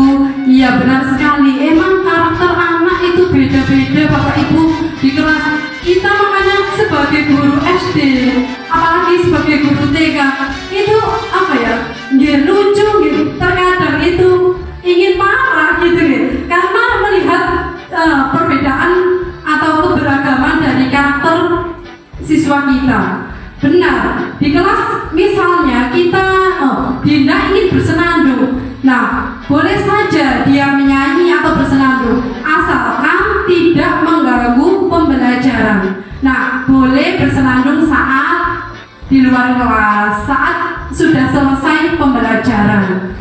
Benar yang dikatakan Ibu tadi, bahwa setiap anak itu ada yang merasa terganggu, ada yang juga tidak merasa terganggu karena itu memiliki hobi untuk menyanyi, misalnya mendengarkan musik, berarti dia tidak terganggu.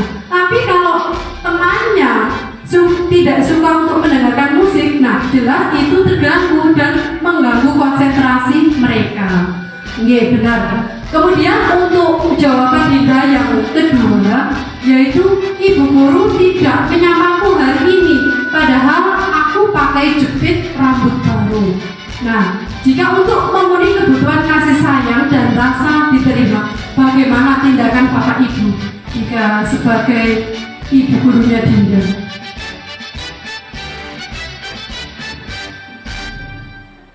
Bagaimana?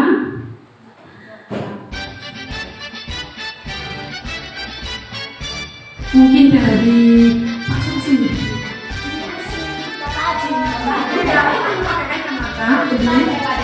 Oh iya Pak Denny, monggo mungkin bisa menjawab untuk jawaban yang kedua itu Pak.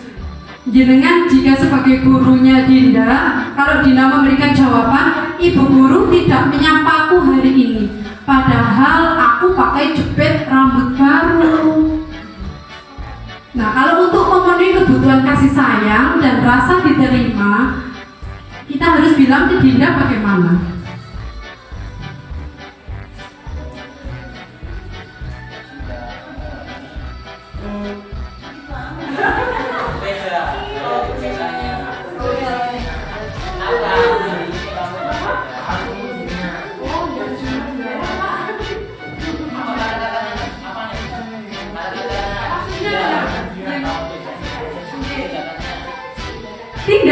Tindakan Bapak, tindakan tindakan panjenengan? Dipuji, boleh.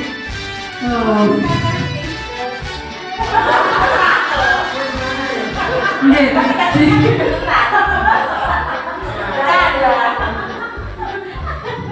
Ada apa mboten Bu Surlina di kelas jenengan? Ada, misalnya ada siswa yang memakai apapun yang baru. Hah? Tidak, maksudnya mulai ada ya, ada nggak misalnya jenengan ibu mboten menyapa tapi dianya ingin mencari perhatian kan teman? Ada nggak siswa yang seperti itu? Siswanya ibu, nggih siswanya. Ada nggih? Oh nggih. Oh nggih ibu, benar sekali. Biasanya siswa-siswa sekarang itu seperti itu. Apapun misalnya yang dibeli di rumah dibelikan apapun oleh orang tuanya, iya selalu cerita. Iya benar sekali, berarti kita sebagai guru setidak-tidaknya itu harus selalu menyapa kepada seluruh siswa. Ngoten nggih? Nggih. Selanjutnya yaitu untuk jawaban yang ketiga, yaitu jawaban Dinda seperti ini. Aku bosen, masa belajarnya cuma gitu-gitu aja. Dengerin ibu guru aja. Nah, ini kalau Dinda ingin memenuhi kebutuhan kebebasan, berarti kita sebagai guru harus bagaimana? Ya benar, ya. Harus bervariasi, iya. Berarti kita sebagai guru mengajar di kelas seperti yang saya katakan tadi harus bervariasi, tidak monoton saja. Iya. Pasti ini sudah dilakukan oleh Bapak Ibu guru di kelas karena panjenengan sendiri yang bisa memenuhi kebutuhan setiap siswa. Nah untuk selanjutnya yaitu jawaban Dinda, aku sebel, gambarku tidak rapi. Malah ibu guru nunjukin ke teman-temanku di depan kelas. Nah ini tidak benar sekali ya Bapak Ibu. Jika kita ingin memenuhi kebutuhan penguasaannya, nah berarti kita sebagai guru itu tidak boleh mengejek ya, harus bisa menghargai apapun setiap karya siswa. Pasti siswa itu bangga sekali. Nah misalnya kita malah seperti itu, nah bagaimana perasaan siswa itu? Pasti menangis di dalam hatinya ya. Nah untuk selanjutnya Bu. Nah ini jawaban tadi Bapak Ibu, benar yang kita bahas tadi. Nah sekarang setelah membahas 5 kebutuhan dasar manusia, saya akan membahas mengenai dunia berkualitas. Nah, dunia berkualitas Bapak Ibu itu merupakan tempat khusus dalam pikiran Bapak Ibu. Tempat Bapak Ibu menyimpan gambaran representasi dari semua yang Bapak Ibu inginkan. Bisa berisi orang-orang, hal-hal dan apa saja yang terbaik dalam hidup Bapak Ibu dan membuat Bapak Ibu merasa bahagia dan terpenuhi kebutuhan dasar panjenengan semua.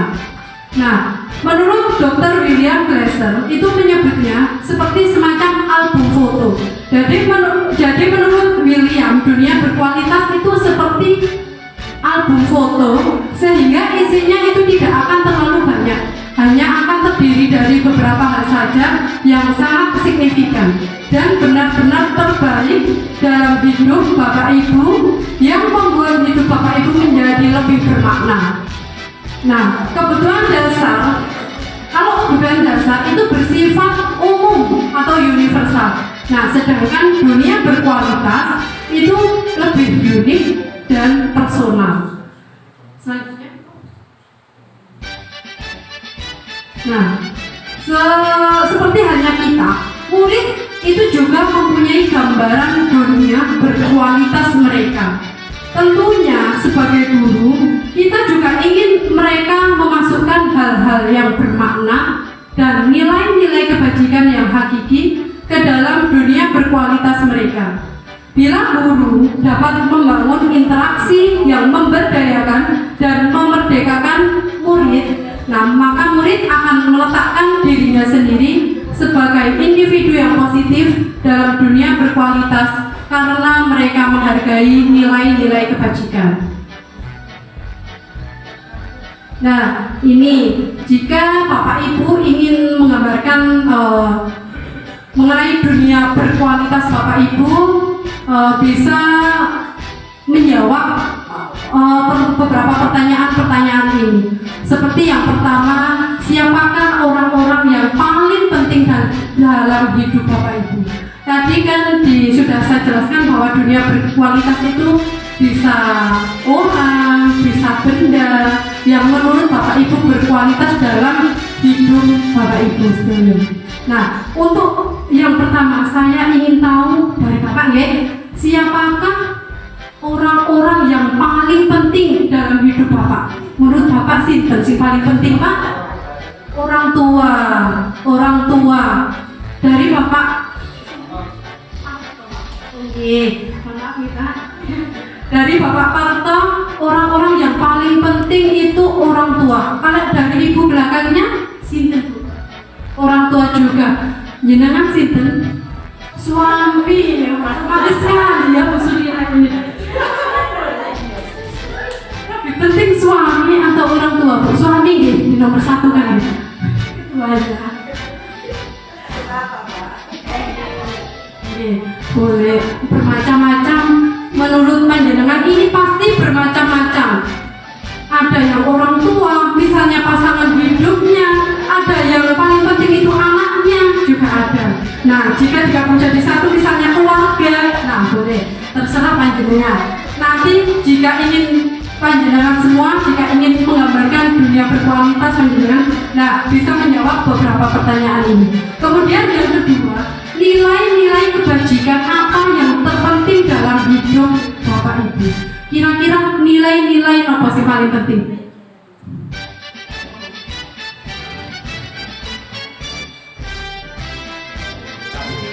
Perilaku itu.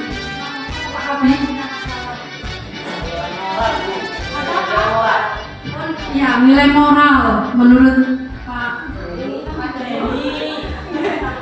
Pak Denny, nilai moral. Mungkin dari Bu Nita, nilai kebajikan apa Bu yang terpenting dalam hidup Ibu?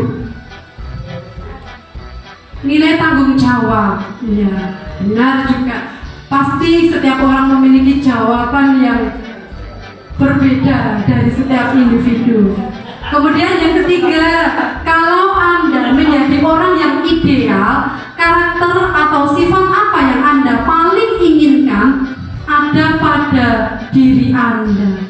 Yang paling berarti yang kenapa Bu? Sifat apa? Ini juga berbeda-beda ya. Nah, nanti jawabannya dengan renungkan piyambak di pikiran. Selanjutnya, apa pencapaian Anda yang Anda sangat banggakan? Apa Bu? Apakah Bu Surina sudah mencapai sesuatu yang sangat membanggakan? Pernah ya? Saya sudah punya rumah. Bangga dong.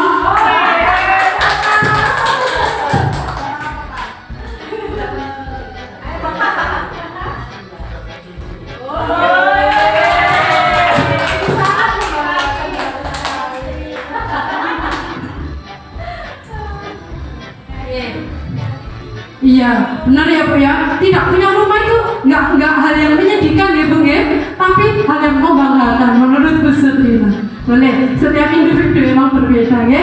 Kemudian yang kelima, apa pekerjaan ideal bagi Anda? Ini karena semuanya jadi guru ya. Mungkin pekerjaan yang paling ideal itu guru, iya Bu. Pasti ada cerita, iya Bu Surina. Ada cerita di balik semua pekerjaan kita, loh.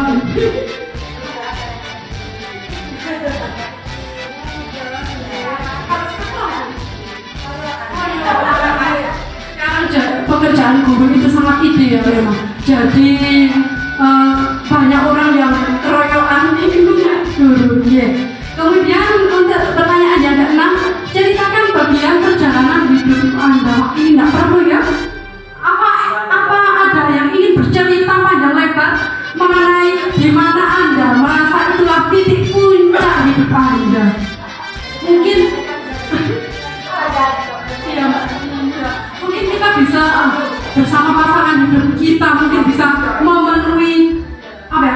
dalam kesulitan itu ya Bu, itu juga bisa dikatakan merupakan titik puncak hidup kita. Nah ini masing-masing sudah. Nah terakhir mari kita renungkan setelah belajar mengenai dunia berkualitas, kemudian tadi kebutuhan dasar manusia. Nah mari kita pikirkan bagaimana kira-kira menurut kita, murid-murid kita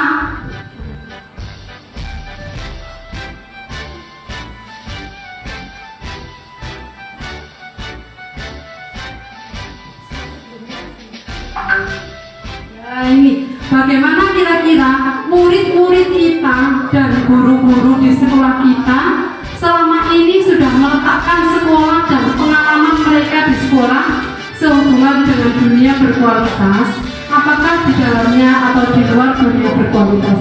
Nah ini nanti bisa panjenengan pikirkan, panjenengan renungkan, apakah saya sebagai guru itu sudah memberikan pembelajaran kepada anak, memberikan budaya positif itu sudah benar apa belum.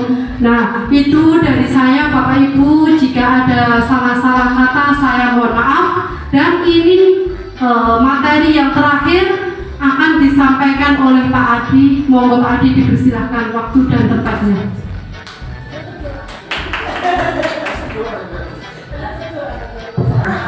Ya, kalau semangat, mari kita ice breaking sebentar. Tepuk semangat, semangat, semangat. Ya, semangat. Sudah, yang kelima yaitu posisi kontrol. Kita sebagai guru perlu memiliki posisi kontrol dalam penanganan kasus pada peserta didik kita. Selanjutnya Bu. Nah, 5 posisi kontrol yang ada pada guru itu, yang pertama sebagai penghukum, yang kedua yaitu pembuat rasa bersalah, yang ketiga sebagai teman, yang keempat pemantau, dan yang kelima manajer. Nah, untuk sebagai penghukum yaitu mendidik, menunjuk.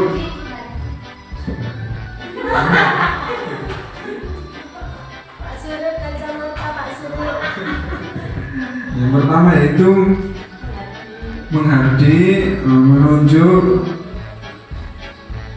menyakiti, menyindir. Yang kedua, kalau kamu tidak menanyakannya, awas ya, rasakan.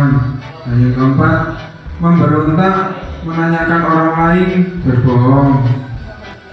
Yang kelima, murid memberitahukan guru di luar dunia berkualitas. Nah, selanjutnya, mengulangi kesalahan. Dan posisi kontrol kedua yaitu membuat rasa bersalah.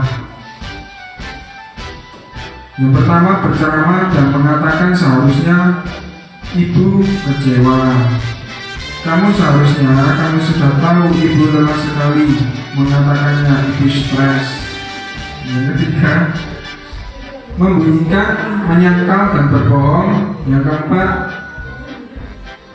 murid meletakkan guru di dalam dunia berkualitas.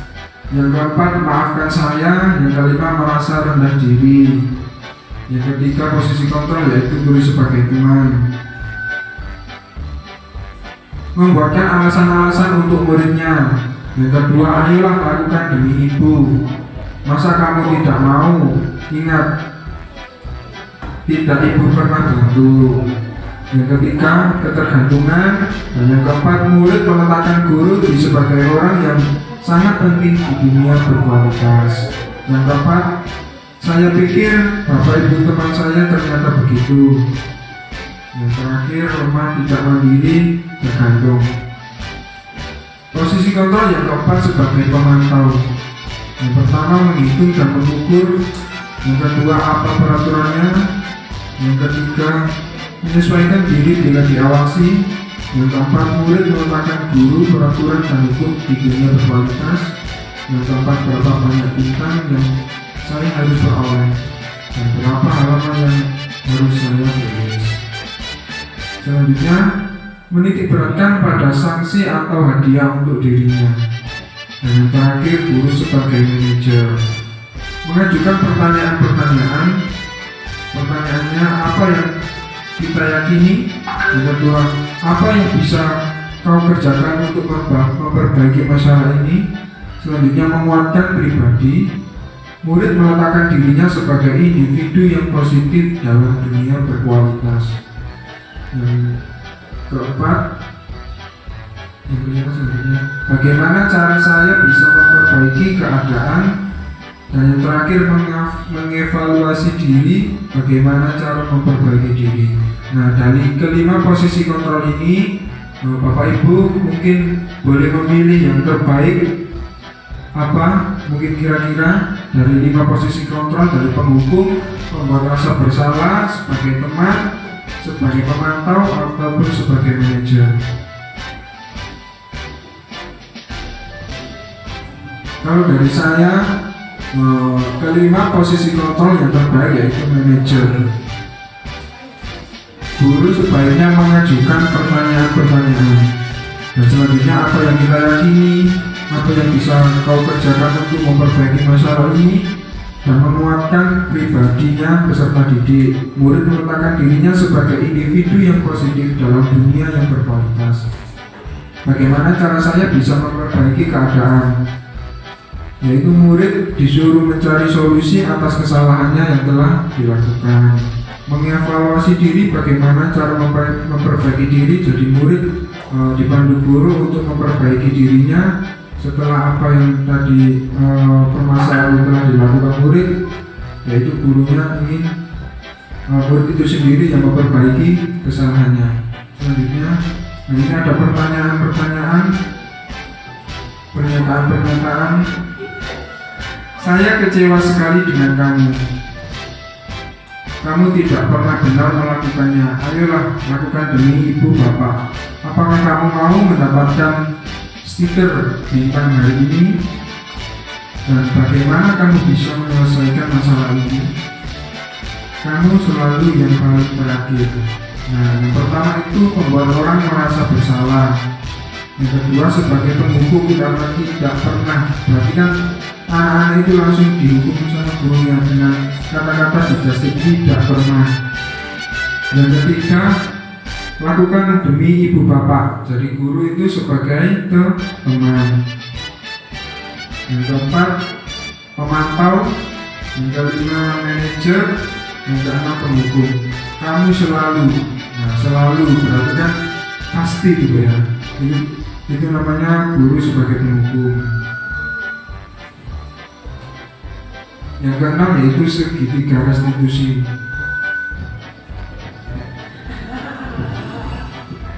Segitiga restitusi tadi sudah dijelaskan sama Mbak Ria. Yang pertama Ibu Ria. Yang pertama yaitu menstabilkan identitas.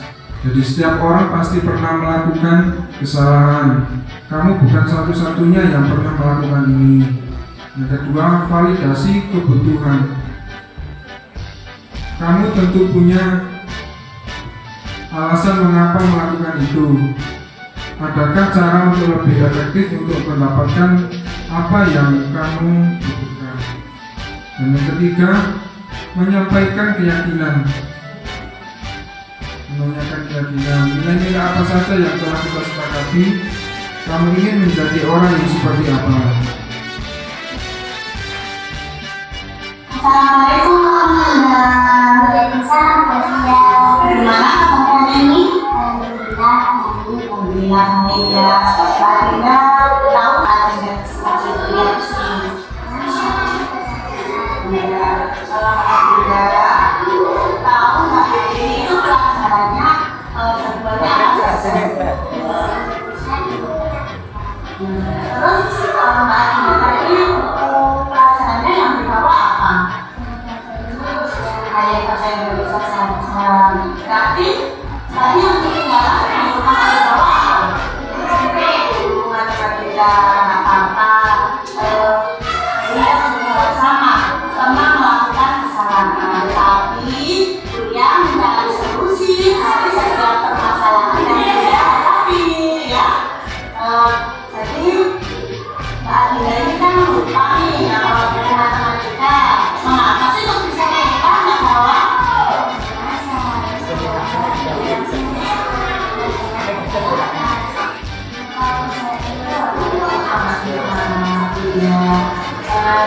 kira-kira kesepakatan apa yang sesuai dengan permasalahan yang Pak sudah hadapi sekarang ini?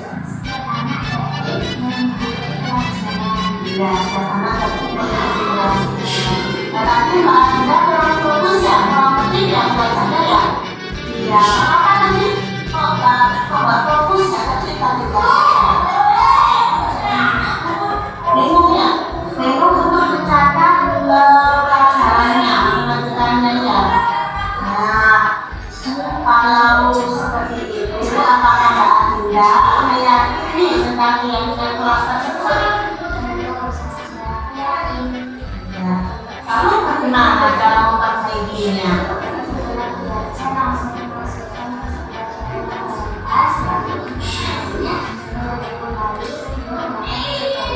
Iya, aku sekali itu adalah cara yang sudah baik dan bisa dilakukan supaya nggak cuma lagi ya, supaya dunia itu nggak tertinggal tapi lama ke depan.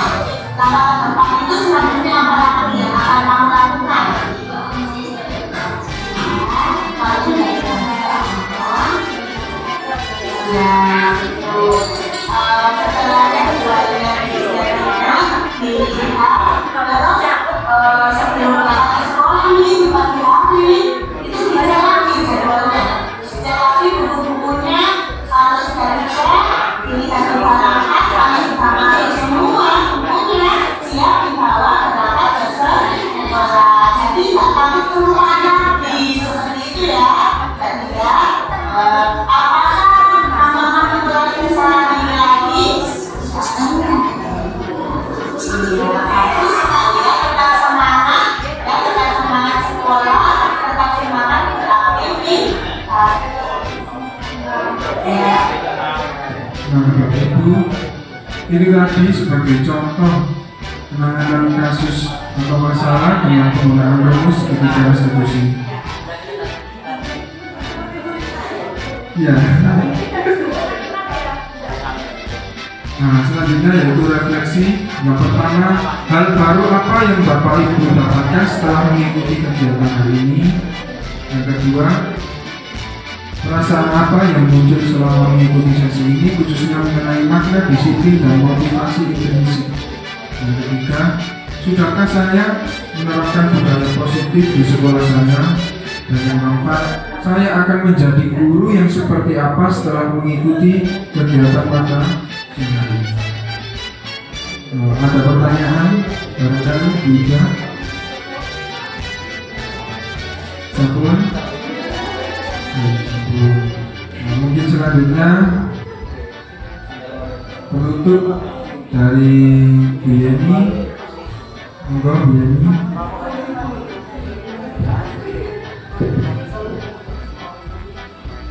Demikian Bapak Ibu pemaparan budaya positif dari kelompok kami, dari kami berlima. Mboten-mboten sing didiskusikan nggih, sudah paham semua. Terima kasih. Kalau sudah jelas semua, tidak ada yang didiskusikan, langsung ditutup saja.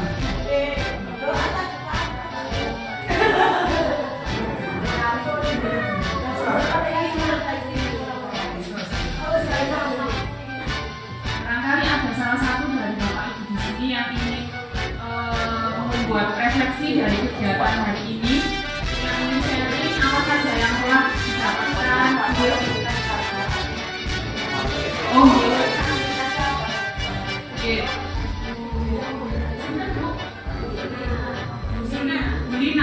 Bu Lina menanyakan bagaimana tentang penghargaan DPD. Tadi sudah dijelaskan oleh Bu Ria tentang penghargaan, bahwa penghargaan itu boleh dilakukan, tapi sebaiknya dilakukan dalam bentuk yang bukan berupa materi. Penghargaan itu kan tidak hanya diberikan hadiah, tapi bisa mungkin alternatifnya dengan memberikan penguatan positif. Speaker sendiri, bagaimana Bu Putri?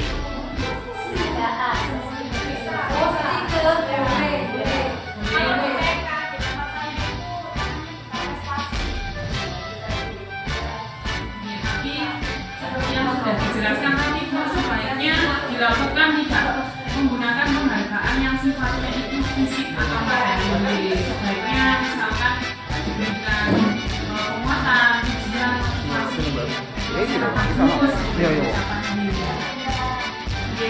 karena apa? Kalau kita berikan hadiah misalkan materi, Flashback kamera. dikhawatirkan motivasinya anak itu bukan bagaimana dia Yang bisa mikir. mendapatkan